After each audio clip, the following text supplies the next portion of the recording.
అతను ఆఫీసర్ కాదు, ఒక బ్రోకర్. ఈ బ్రోకర్ తిరుమల తిరుపతి దేవస్థానం టీటీడీలో పెద్ద బ్రోకర్ ధర్మారెడ్డి గురించి మాట్లాడతాం. దాని తర్వాత కింద ఉండే చిన్న బ్రోకర్ కరుణాకర్ రెడ్డి గురించి కూడా మనం మాట్లాడతాం. వీళ్ళిద్దరి గురించి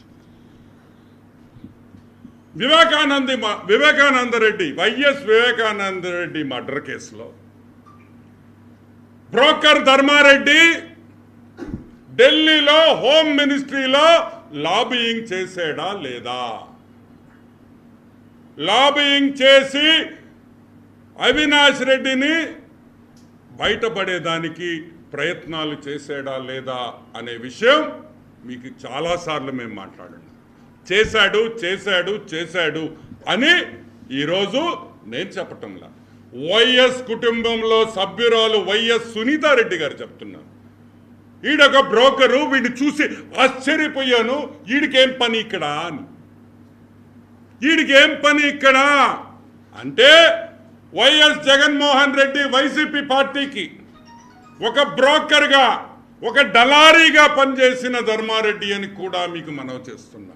ఢిల్లీలో ప్రోటోకాల్ దర్శనాలు చేయించి ఢిల్లీలో హోమ్ మినిస్ట్రీ కాడి నుంచి ఏ ఏ సెక్షన్స్ ఉన్నాయో ప్రతి సెక్షన్లో ఈరోజు జగన్మోహన్ ఊడమ్మా బడవా 60 రోజుల్లో 4 బోర్డు మీటింగ్లా.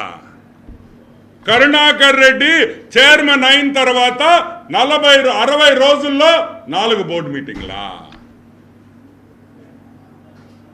Agenda, board meeting agenda TTD వెబ్సైట్లో పెట్టారా? టీటీడీ వెబ్సైట్లో 4 బోర్డు మీటింగ్లు 60 రోజుల్లో జరిపిన 4 బోర్డు మీటింగ్లు ఎజెండా టీటీడీ వెబ్సైట్లో ఉందా లేదా? లేదు లేదు లేదు. టీటీడీ వెబ్సైట్లో పెట్టలే. ఎందుకు పెట్టలేదని మేము ప్రశ్నిస్తున్నాం. సరే, దాని ముందు ఒక ఆయన ఉండాడు, రోజు గోసేవ చేస్తాడు ఆయన, ది గ్రేట్ వైవి సుబ్బారెడ్డి. లైవ్లో పెట్టారు, తిరుమల తిరుపతి దేవస్థానం బోర్డు మీటింగ్ లైవ్లో పెట్టారు. ఎందుకు ఆపేశారు? ఎందుకు ఆపేశారు? భయమేసిందా?